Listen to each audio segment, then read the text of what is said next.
te sentais vraiment dans un état émotionnel difficile, c'est ça que tu es en train de me dire? Alors 2023, je le voyais plus bien du tout. Et du coup, je me suis dit 2024, elle va pas se passer comme 2023. Sans te mettre dans un état émotionnel justement compliqué, comment tu as pu évoluer par rapport à ça? C'est une prise de conscience. Lève-toi, bouge-toi, avance et fonce, on n'a qu'une vie, quoi. Hello à toi, conseiller immobilier. Si toi aussi, tu n'as pas de plan d'action, si tu te sens un peu seul dans tes actions et que tu as envie d'apprendre plein de choses, viens écouter ce podcast très riche.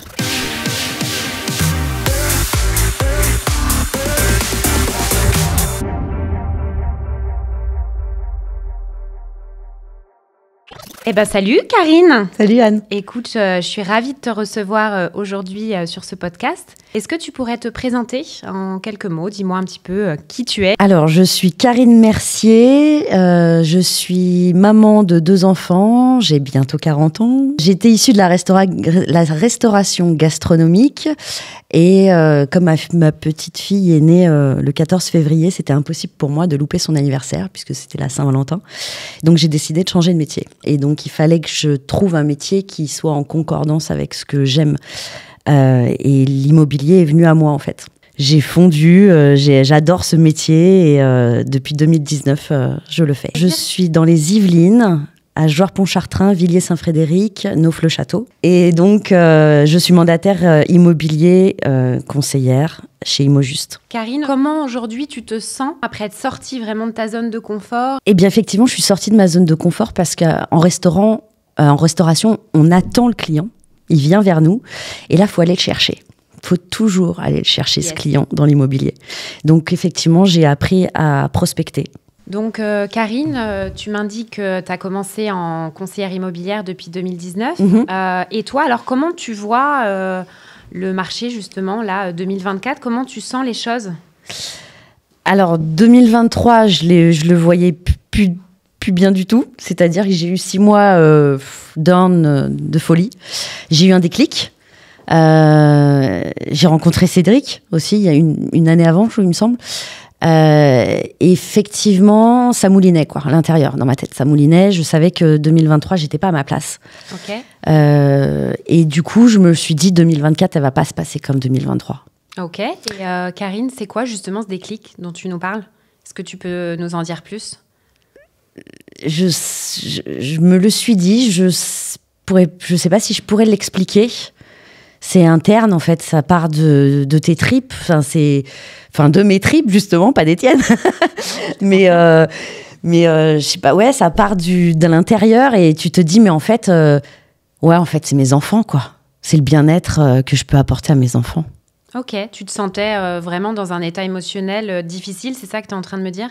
Ouais, ça me fout les larmes aux yeux. Je suis désolée, mais... Il n'y a aucun problème. Mais en y repensant, c'était ça, les déclics, c'était mes enfants. Il fallait que je leur apporte du mieux que je puisse. Et forcément, ça passe par l'argent. Hein. Le confort, ça passe toujours par l'argent. Et comme je travaille pour moi-même, étant donné que je suis mandataire, j'avais pas autre chose. Enfin, ce qui est marrant, c'est que les croyances limitantes de ma maman m'ont jamais... fermée là-dessus, parce qu'elles m'ont toujours dit il faut un CDI, il faut une stabilité, il faut un bon métier. Et là, en 2019, elles m'ont dit, et ma grand-mère aussi m'avait dit, mais qu'est-ce que tu vas faire? Ça va pas, t'auras plus de CDI, t'auras plus de salaire fixe, tu vas où? Tu vas perdre, tu vas tomber. Enfin, non, en fait, je me suis relevée. Et de cette fameuse année 2023, alors que depuis 2019, je travaillais très très bien. Et là, sur 2024, j'aspire à performer encore plus. Ok. Et de ce déclic, j'ai pris l'initiative de signer chez Disrupteur Immobilier. Ok. Et donc, ton objectif avec cet accompagnement, c'était de cranter, d'évoluer. Est-ce que ça t'a aidé aussi justement à briser les croyances limitantes dont tu nous parles? Est-ce que ça a pu t'aider aussi à titre perso? Est-ce que tu peux nous partager des choses que tu as vécues dans cette formation qui t'ont aidé justement aussi sur le mal-être que tu pouvais, toi, avoir en perso? Ouais, alors notamment des challenges, tout simplement, se remettre d'une ligne de conduite, que ça soit sain au niveau de la nourriture, du sport, de la famille. Tout ce que donc Cédric a pu partager. De prendre soin de soi, voilà. Ses coachings collectifs, ça t'a aidé. Exactement. À te... Prendre soin de moi en priorité pour pouvoir prendre soin des autres.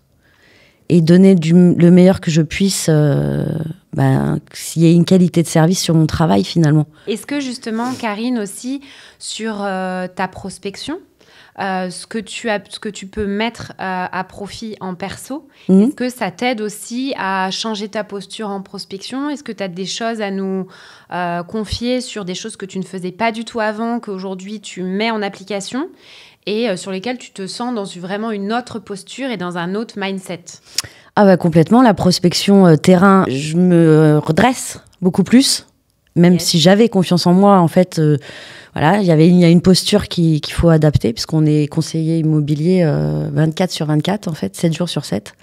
Donc même sur le marché, le dimanche matin, tu étais reconnu, et donc tu dois présenter, mais si tu es en jogging basket, tu représentes l'agent immobilier.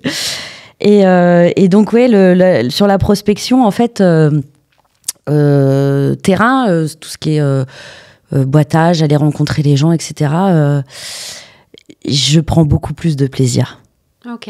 Ouais. Et justement, quand tu étais dans cette situation difficile en 2023 et que donc tu te voyais un peu dans le trou, tu nous as parlé d'un déclic qui a fait que voilà, tu étais reparti sur les rails. Qu'est-ce que tu aimerais dire à la personne en 2023 aujourd'hui?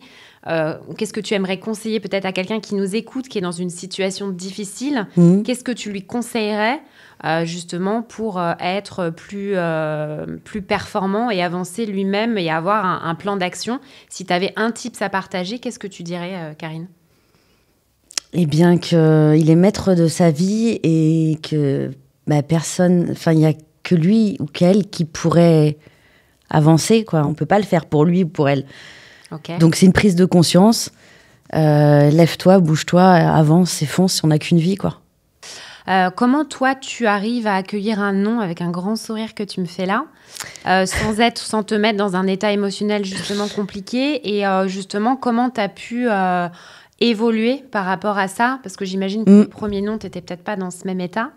Qu'est-ce qui fait qu'aujourd'hui, tu continues ton porte-à-porte et que tu es à l'aise avec? Tout simplement parce que le non, ils ne me le disent pas à moi, ils se le disent à eux. Ok. Et ça, c'est du développement personnel. C'est vraiment, il faut encaisser et non, ils se disent non à eux-mêmes. Okay. Donc, moi, ils me le disent pas, en fait. Je le prends comme ça. Ok, donc ça veut dire qu'en gros, tu le prends pas pour toi. C'est ça que tu es en train de dire, Karine. Exactement. Ok, tu le prends absolument pas pour toi et toi, tu avances.